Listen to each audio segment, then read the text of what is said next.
with today's episode, obviously holidays are coming, which is like the Super Bowl of struggles with food. I was wondering if we could grab some of your wisdom to help us through this time. Yeah, absolutely. It is definitely a challenging time of year. And, I've been doing this work through many holiday seasons, helping people. So I hope I can just give your listeners some tips or strategies or just share some insights that will help. Cool.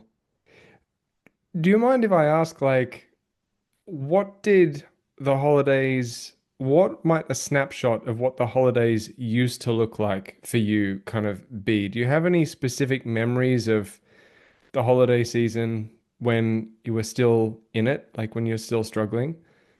Yeah, I mean, it was a challenge for sure. I think when I was restricting and really trying to lose weight and caught up more in that anorexia side of things, it looked very different from when I was caught up in the bulimia side of things, right? Like when I was restricting, it was all about, okay, I'm not going to eat this. I'm going to avoid this social event because of the food. I'm going to eat as little as possible. And then once I started binging, it was really the exact opposite in that I still told myself, okay, you can't have this, but then I would have some and it would just completely spiral out of control. I ended up eating, I'd bring leftovers home and they'd be gone before the end of the night. I would just feel so shameful about my eating choices and really felt out of control around the type of foods that I was exposed to at these holiday gatherings. I told myself, okay, it's the last time you're going to have this food, so you need to eat as much as possible. I would end up feeling sick. I would end up skipping out on holiday events because I had binge. So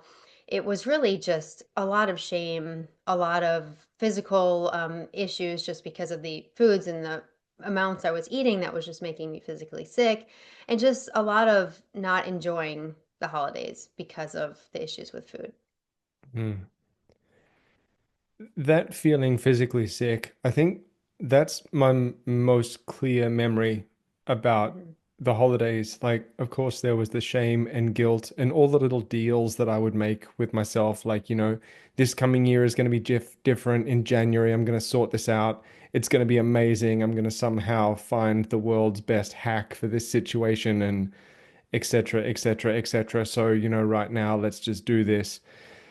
And of course, that those are kind of uh, examples of the way we mislead ourselves in these situations. But I have this distinct memory of just how viscerally uncomfortable and ill I felt. I would always wake up in the morning, especially on Christmas Day, like really excited, like, yay, it's Christmas and so happy. But then, by lunchtime or even just after lunch, I'd be just feeling so full, like painfully full and gross, and the mixed emotions would start and the internal narratives would start, and inevitably the only part of the day that I would enjoy would be the morning when I woke up and thought, yay, it's Christmas. And then everything would be downhill from there. And I just remember like Christmas for me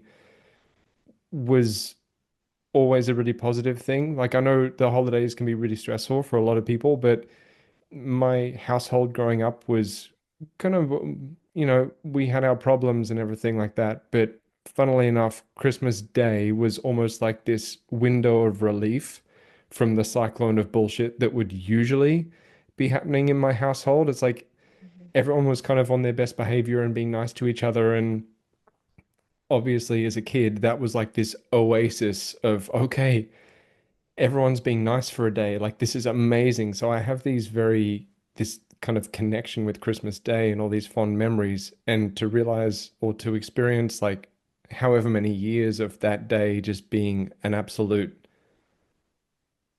dumpster fire. Um, it's weird. I just have these memories of feeling really gross, like very uncomfortable.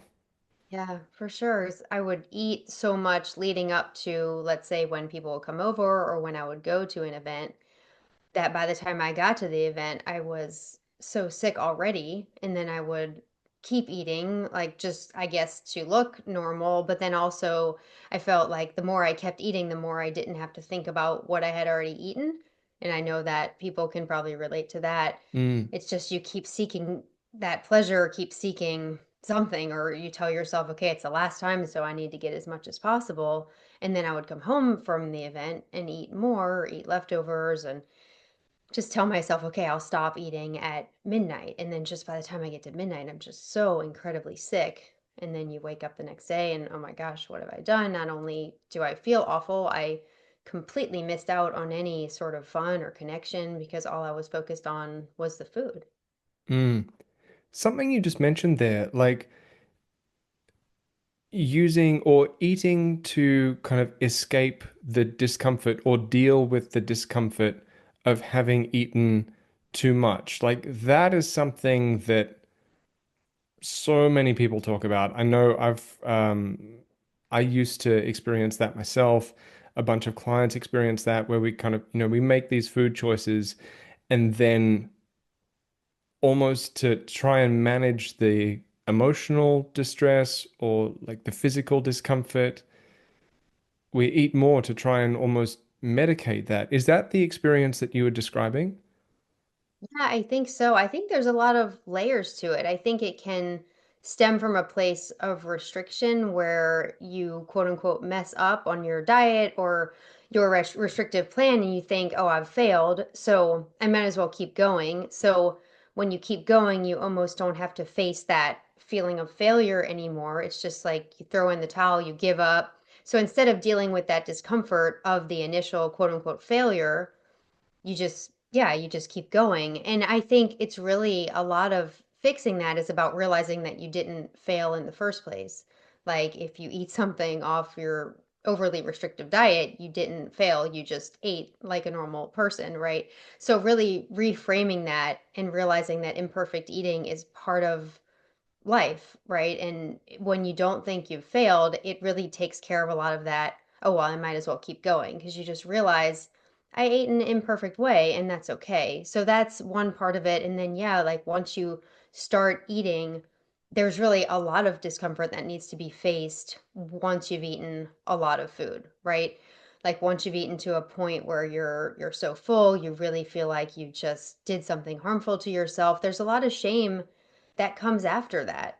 And a way to avoid that is to keep going. I mean, it's not a successful way to avoid it. It's not a real solution, but it's a way that in our minds, very innocently, instead of facing the shame, instead of coming to terms with how we feel, instead of realizing, oh my gosh, what did I do and how can I correct this? You just keep going. And then that shame doesn't go away. You know, you eventually are going to have to stop. Physically, we can only eat so much before feeling so sick. But it's just a way to delay that shame, a way to delay that guilt. Again, very innocently. But yeah, it's just a pattern that a lot of people fall into.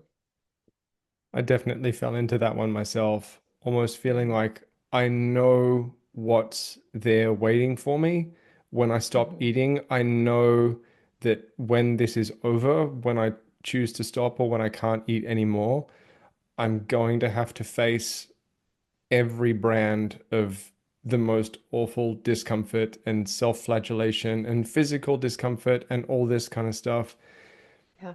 Can I ask, what was your experience of kind of navigating out of that and coming to terms with that discomfort, stopping that cycle of continually eating to try and avoid it? What was your experience of breaking that cycle?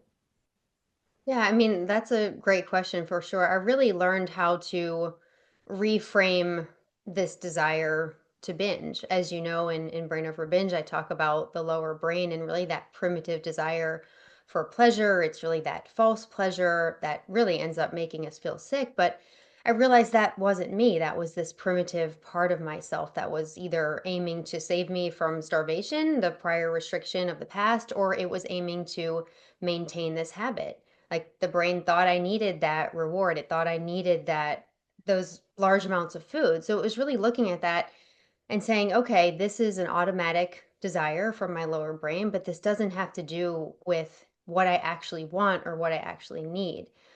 And it was really learning how to set reasonable stopping points around food, especially holidays, like really learning, okay, this is an amount that I think is normal, that I'm choosing, really recapturing my sense of choice, learning to set a reasonable, like I said, a reasonable stopping point, not perfect, not restrictive, and then learning how to stop and learning how to sit with that desire for more.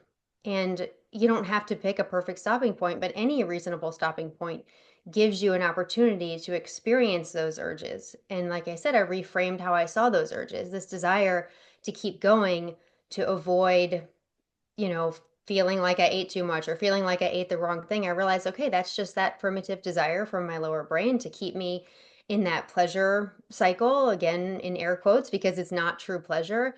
And learning to expect those urges that they are going to come up, especially in situations where there is a lot of tempting food. So yeah, I mean, just learning to be with the discomfort of the urges, learning to be with the discomfort of possibly eating in a way that I thought was imperfect, and realizing that was okay, and that discomfort was so much better than the discomfort that I would face if I were to keep going. There's a couple of things there. One of them speaks to this idea that, we're going to experience discomfort sooner or later, that trying to push it away with food, especially, or especially in the context of this conversation, trying to push away that discomfort or delay it or whatever usually results in just more discomfort. Yeah. And this idea that when we start to steer ourselves out of cycles of binge eating, we can't necessarily stop the urges. Like I think I'm I'm sure you will have noticed this as well, and I was definitely doing it for a long time, looking for a way out that involved trying to make the urges stop. Going, okay, I'm still experiencing these urges, I'm still experiencing this discomfort, therefore I must not have done the right thing.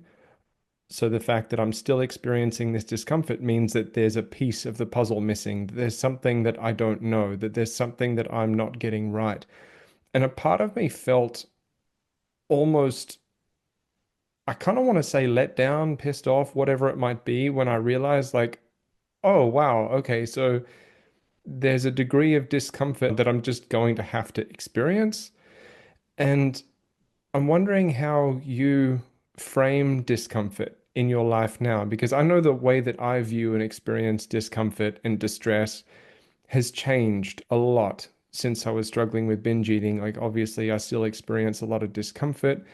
All the things that are responsible for me being susceptible to the binge eating problem, they all still exist within me. Like I'm still of a version of who I was when I was struggling with binge eating. I'm still kind of the same guy. So the relationship with discomfort has very much changed. I'm wondering, in your life now, how do you frame, relate to, experience discomfort? Yeah, it's such a great point surrounding discomfort. I think it's just really accepting that discomfort is a part of life. And when it comes to binge eating, realizing that binge eating was never a form of comfort, it was never a form of helping me deal with discomfort. In the moment, it can feel that way, right? And that's what I was taught over the years is you're using binge eating to cope with the way you are. Like you said, some of the things that you thought maybe led to your problem, you still deal with. Like I'm still fundamentally the same person. I have some of the same things that I thought made me susceptible to binging. I still tend to perfectionism or anxiety or even depression in some ways. I mean, everyone deals with issues, and it's really realizing that the discomfort that arises from all of those life problems, binging is not a solution to any of that, and really trying to disconnect as much in my mind the binge eating from any of life's other problems so that when life's problems arise now in my life, when discomfort arises in my life, binge eating doesn't even come up because I've so disconnected that in my mind. um does that mean I never have food cravings? Absolutely not. Like, I mean, I absolutely have food cravings, right? Like I absolutely can go to a holiday meal, eat a dessert, and have a craving for a little more dessert. It's never for a binge because that's so disconnected from anything I think would be pleasurable. But is there a desire for more? Sure. I think that's totally part of being normal and being human. And again, it's picking those reasonable stopping points like, oh, okay, I had enough dessert. That's really all I need. And then just kind of sitting with that mild craving, and then it goes away. And you just have Hmm. this deep knowing. it's not like telling yourself, no, you can't have more, like you're a failure. It's never like that. It's just this deep knowing of more wouldn't really serve me. It wouldn't make me feel any better. The pleasure that I would get from more would end up making me feel worse. So it's just making those reasonable decisions, feeling that twinge of discomfort for a few seconds, and then it's gone. And that's so much different than how it used to be, but it takes some practice getting there. It takes setting those reasonable limits, sitting with the discomfort, and then, also being with the discomfort of life without thinking that binging is a solution. Well put. That experience of having had like a nice amount, reasonable amount, whatever we want to call it, and then experiencing the almost craving, the desire, the pull, whatever we want to name that, to have more, but then knowing, okay, the pleasure of having more at this point would be offset by the discomfort that having more brings. That is something that I definitely found it very hard to connect with for the longest time. And I'll come flat out and say that intensely restrictive dieting was kind of mostly responsible for that because um, I wasn't able to say, okay, I've had an enjoyable amount. I can enjoy a similar amount tomorrow without going so far as to cause myself pain because there was that, like you mentioned earlier, this is the last time I'm going to have this food. So the element of restrictive dieting is such a massive um, player in this. But that aside for a minute, that moment of like, okay, I've had like a happy amount of this, assuming that we're doing our best to practice some more fluid or flexible kind of attitudes towards food, and we can have this food again later or tomorrow or whenever. I still feel like, I would like to have more, even though I know that's gonna kind of push me over the edge of what would be pleasurable. Can you speak to that experience a little bit? Because I'd love to share a little bit about how I kind of interpret it and like feel it, but I know we're all different and everyone relates to slightly different perspectives and frames. So I'd love to hear more about in that moment, like what is your strategy? What are the conversations that you have with yourself in those specific moments? Yeah, or so are you talking about still desiring more even though you know it's going to make you feel bad? Yeah, like physically, you're like, okay, I've had a serving of whatever it is. It was great. Hmm. I want to have more. I could definitely go for another serving of this, but I know that if I have another serving, it's not going to do me any favors. I'm not going to feel great. So, what kind of conversations do you have with yourself? How do you manage those moments? Yeah, yeah, that's a great question too. And I love how you brought up the restriction as being all tied up in this because it really is. I mean, the way you get to a place where you can peacefully have a satisfying amount of food, a satisfying amount of dessert, and move on, to get to that place, I think there is definitely work that needs to be done in letting go of restriction, in giving up the forbidden foods mindset, in giving up the idea that you're a failure if you have any dessert. So I think, yeah, that's a huge piece. But then as far as in getting to that moment, like I guess a big thing for me was realizing I was never going to be perfect in it. And I know I've referred to that in the past, but it's not like I feel amazing after every time I eat. Like sometimes I might have a little more than maybe ideally my body might need. And it's Of like course. not thinking that's such a big deal. And I'm not talking about, I think dieting mindset will make you think that when I say I have dessert, I'm having like one bite. No, I'm not having Mm, just one bite. I'm having like a normal size piece of, let's say, pie. Okay, so I'll eat that. And then let's say I do have a desire for more and I decide to follow it. There are some times that I'll decide to follow it. Okay, let me just go have another sliver, like knowing full well that it's probably not going to make me feel the best, being okay with that too. Like yeah. being okay with some choices might not make you feel the best, and that's okay. Like your body is going to process it. You're going to get feedback from your body the next time you might decide not to go back for that extra piece. But like, I don't want to make people feel like I always make the perfect choices in those moments. And sometimes you just like in that moment, the extra pleasure may feel worth it for one reason or another. Um, and then just moving on. And I think that's where, as in the past, if I would have gone back for that second piece and eaten a little extra, I would have been like, oh my gosh, I've totally blown it. I've completely failed. And then gone on to have the entire pie. Mm. So I think it's even in the moments you don't get it right, still being okay with that and realizing that any point that you decide to stop is giving you practice, is helping you learn to deal with discomfort, is, I don't know, I guess just a part of life. Is that making sense? Like, as far as like, I feel like I do a pretty good job of stopping before, like, it never gets to a point where I feel sick. It never gets to a Yeah. point where I feel like, oh my gosh, like, but it's not perfect at all. Like, could I ideally have more energy or better stopping points? Sometimes. I think so. I mean, I have self-awareness about that. Like, I'm not a perfect eater, but I think that's part of it. I think that's part of healing from this, is realizing it's never, you're never going to get those amounts correct all the time, because it's all just a bit of a art more than a science as far as eating, right? We don't know exactly how much we're supposed to eat in every moment. So it's just, yeah, doing your best, dealing with whatever discomfort arises, and then trying again next time. That makes a lot of sense, especially that emphasis on, this.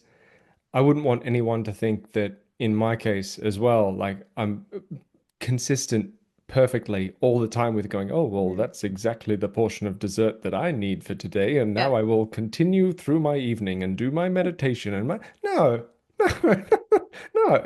Like there are days when I'm like, well, yeah, I'm definitely gonna have more of this particular thing or that particular thing, but in the absence of the guilt and shame that I used to put myself through, I'm more able to connect from a non-judgmental place with, how did that feel?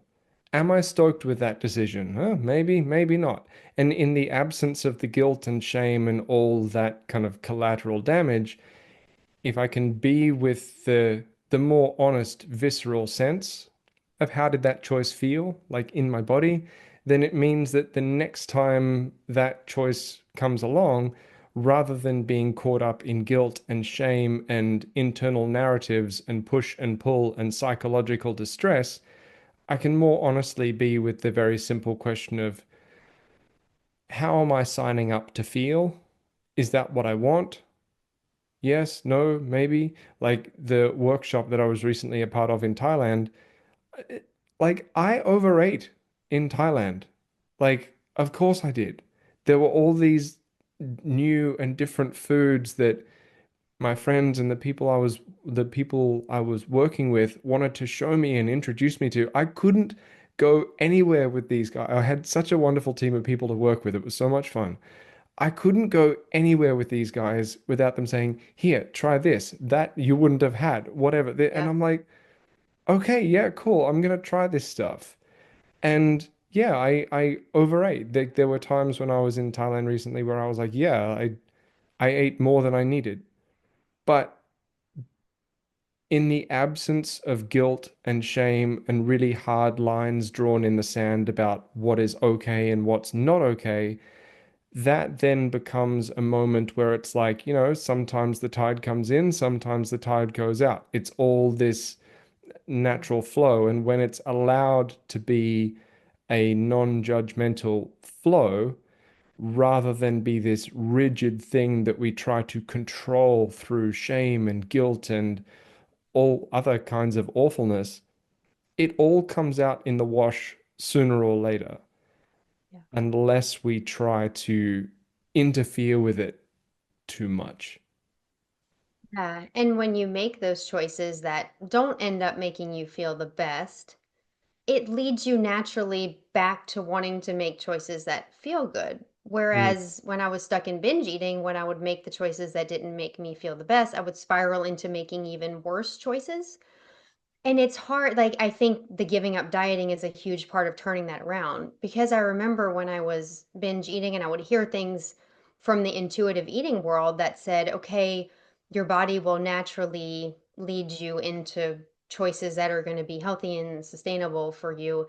But I felt like the more like junk food or quote unquote bad food I ate, it just led me into eating more and more quote unquote bad food or foods that made me feel bad. So it was like the more I had, the more I wanted. And it seemed like from intuitive eating philosophy that the opposite would have happened. Like the more I ate in a way that made me feel bad, my body would have wanted to pull me back toward healthier foods. But that didn't happen. And I think a lot of that is because of the habit, because once like your brain and body get hooked on those types of foods, those amounts of foods. But I feel like now with giving up dieting and stopping the binge eating habit, that actually does happen as far as like when you make choices that don't end up making you feel good, you actually naturally crave foods that do make you feel good and you crave eating in ways that nourish you. And it's kind of amazing to me that that happens now. Whereas when I was so stuck in the restricting and the binging, that didn't happen. So I guess I just want to give people hope that once you do get out of these painful cycles, and you eat enough to nourish your body, you give up the habit of binging, your body will naturally guide you into choices that feel good without you having to force it, without you having to impose rules on yourself, without you having to ban foods. It just all kind of happens naturally. Do you find that to be the case as well? Yes. And there are two really distinct experiences that you described there. That feeling of, okay, the intuitive eating Bible says XYZ, says that if I let myself choose what I want, I'll naturally gravitate towards things that help me feel good. However, that doesn't seem the case. And the more of these, what people usually call junk foods, binge foods, whatever, the more of, I don't like using that term, but in the absence of a better one right now, the more of certain foods I eat, the more I tend to crave them. So naturally, the solution should be to draw a hard line in the sand and practice abstinence with these foods because I don't understand this concept of like, what do you mean I'm going to start happily self-regulating? Because right now, it just feels like the more I have these foods, the more I want them. And it yeah, it creates this kind of really difficult situation that I know a lot of people are experiencing. There's that gap between that experience and then getting to the point where we do start quite organically self-regulating in a much, much happier way. I know for me, bridging that gap was very much about what was going on in my mind and the narratives that I was pushing on myself in terms of judgment and body image ideals and all that kind of stuff. And it was very, very, very difficult. It's like to anticipate when I was in it looking forwards. I can very much reverse engineer it from where I am right now looking back. But I know that when I was giving myself a really hard time about body image and certain foods and feeling like I needed to actively manage this, it created the kind of situation where the more I ate certain foods, the more I felt like I wanted them. And I just couldn't imagine how I would happily self-regulate my consumption of these foods. But then the more I practiced, I know it sounds cheesy as hell, but the more I practiced unconditional self-acceptance, and I mean that word like practice, I didn't necessarily feel unconditional self-acceptance at first, but I practiced it in the sense I acted as if. So the more I practiced that, the more I had experiences that were aligned with unconditional self-acceptance. And that kind of became a gateway to change my experience of the food. Is that making any sense at all? I mean, I think so for sure, because if you're so unaccepting of yourself and you're so wanting to change your body and your weight, it's going to affect how you eat. Like, how can it not? If you're viewing food as a vehicle to change your body, yeah, then if you have all this rejection of yourself, you're going to turn to those unhealthy weight control behaviors, which then make those quote unquote junk foods, those forbidden foods, so much more appealing because your body's trying to survive. So it's really all tied up together. And I really focus on helping people stop binging and really see the urges differently, like I was talking about in the beginning, But if you're not eating enough, if you're still rejecting yourself and trying to change your weight and therefore restricting your food so much, then that conversation about the urges, you're just not ready for that yet. You're not ready to just let those urges go and dismiss them because your body's still trying to survive. So I think what you're talking about with the self-acceptance is so important because it allows you to nourish your body. It just allows you to eat. It allows you to start seeing food as something that's sustaining and life-giving and not something to be feared because you need to change your body in some way. Mm. And there's one thing that I'd love to ask you just as we kind of wrap up. And this came from a post that you put out on Instagram pretty recently about this misguided belief that binge eating is a quote, comfort that we can't live without. Like, Mhm. this is all I've got. If I didn't have this, what would I give myself? Nothing compares to the feeling of being able to just sit down with a pile of food and let myself go.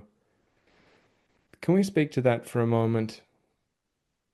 Yeah, absolutely. It's a tough one because I know it can feel that way. I know it can feel, oh, binging is all I have. This is my only pleasure.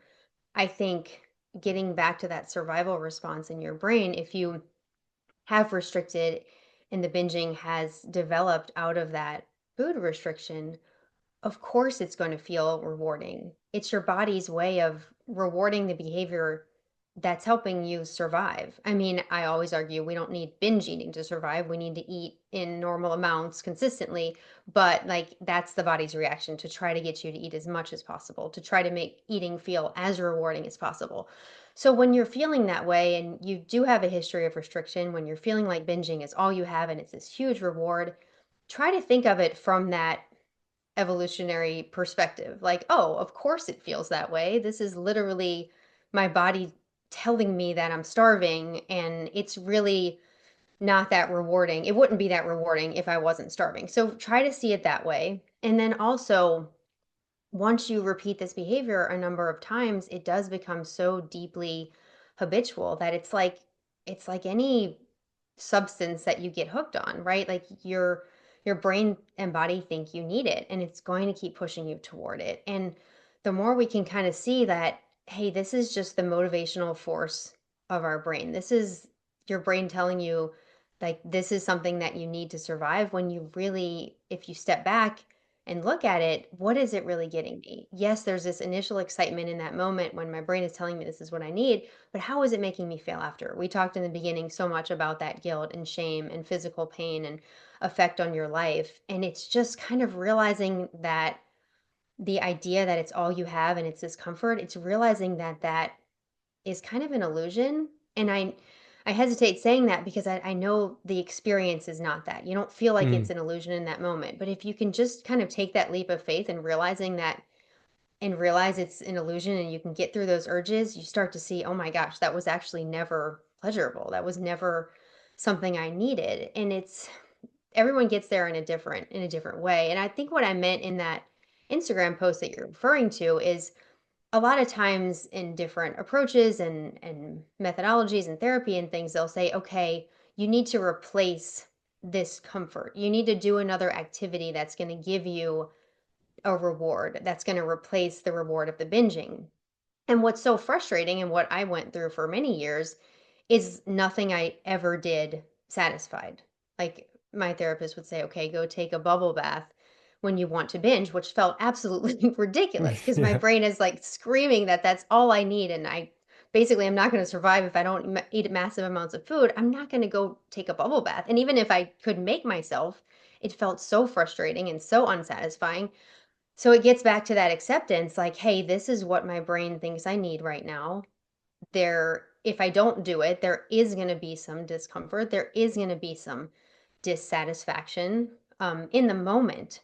But gosh, there's so much satisfaction that comes after you realize, wow, I didn't do that. And now I get to be free and not have pain and not have guilt and not feel so sick. And that's where the satisfaction is. So it's really getting through those moments of dissatisfaction that are totally expected, totally normal, It's like if we think of anyone quitting any habit, of course, like a smoker who wants a cigarette is going to feel unsatisfaction in that moment, but we would never say, "Oh, just go smoke to relieve it." Would say, "You're getting there. You're making progress. This is the moment that you feel unsatisfied that's so important in changing your brain, and you're going to have so much more satisfaction after, so much better health, so much more fulfillment. You're going to enjoy the holidays more, but getting back to the holidays, but is that making sense about really accepting that unsatisfaction is a part of it, but it's just temporary and it's passing and it's going to go away. Absolutely. Something you mentioned about feelings there, like really spoke to me when I'm not sure if you used the word illusion or not, but so talking about certain Yeah, I feelings did. as yeah, like Hmm. this feeling is an illusion, and that can be really complicated for us to unpick when we hear things like, all feelings are valid, but then some feelings are illusions. Like Hmm. what does that mean? And like a way that I've found that really helpful to navigate, and I'll share this because this is definitely an obstacle that I've come into contact with myself, was that yes, all feelings are valid. It's like, yes, that feeling that you're experiencing, it's a difficult feeling. Invalidating that feeling would be like saying, that's not happening. I'm not feeling that. This is dumb. Hmm. That's not really a thing, and like denying the feeling. It's like, no, no, no, I'm experiencing a very difficult feeling right now. The thing is about feelings that they are not great things to take literally all the time. Like, for example, I don't know how often this happens to you, but fairly regularly I'm faced with situations where someone will say something and I kind of need to bite my tongue. Like, whether it be online or something like that, someone will say something, and part of me is like, oh, dude, I really like, ooh, like, I really, really want to like run my mouth about something. And that's a feeling. It's a very, it's a big, distressing, difficult feeling that exists within me that makes me want to say to certain people, you're just a melter, dude. Like, come on. But, but is treating that feeling like the very literal signal that that action that I need to take in that moment is the right one? Is that the call? No, because it's like, okay, if I do that, if I treat that feeling as a literal signpost to say that that's exactly what you need to do, then the experience I'm choosing for myself over the coming hours, days is conflict with someone who I don't care about. And that just creates it's a waste of time. So this whole thing with feelings, like, yeah, all feelings are valid, but we don't want to fall into that trap of taking every feeling literally or taking the thoughts that appear with every feeling literally. It's like, yeah, we can acknowledge that it's uncomfortable to say no to something right now. Like it is uncomfortable to make a different choice. I might be feeling really driven to binge eat, or I might be feeling really driven to act in a certain way. The feeling is real. This is difficult, but I can validate that feeling and acknowledge it without taking the urge as a literal signpost to say that that is exactly what I need to do and that's all I can do right now.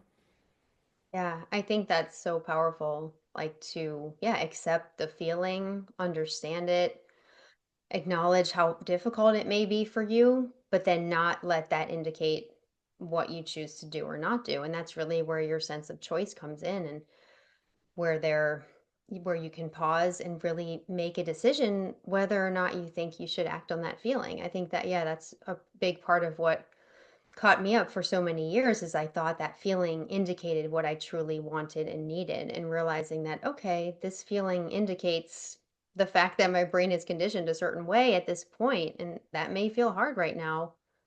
But in order to decondition it, I have to start making different choices, even if the feelings are still the same right now. Awesome. As we wrap up, holiday special, any final words of encouragement or wisdom that you'd like to leave everyone with? Yeah, I think, well, first of all, this has been very helpful conversation. I thank you so much for having me on today. And I think just doing the best you can. I tell people this all the time. It's like all you're trying to do is make those reasonable decisions with food. There's a big path of normal eating between restriction and between binging.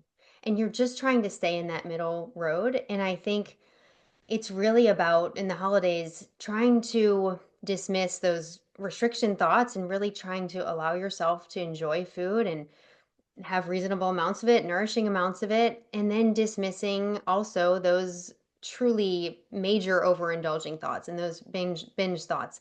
If you don't get that exactly perfect, that's okay. You're just trying to stay in that middle path between restriction and binging. As long as you're doing your best to stay in that path, you're doing great and you can make little adjustments as you go. You don't have to get it right out the gate. So, yeah, I mean through the holidays just stay in that middle path and I feel like that's the best advice I have for now. Perfect. Thank you so much for your time today, Thank Catherine. you, It's been Marcus. awesome catching up with you again. Yeah, you too.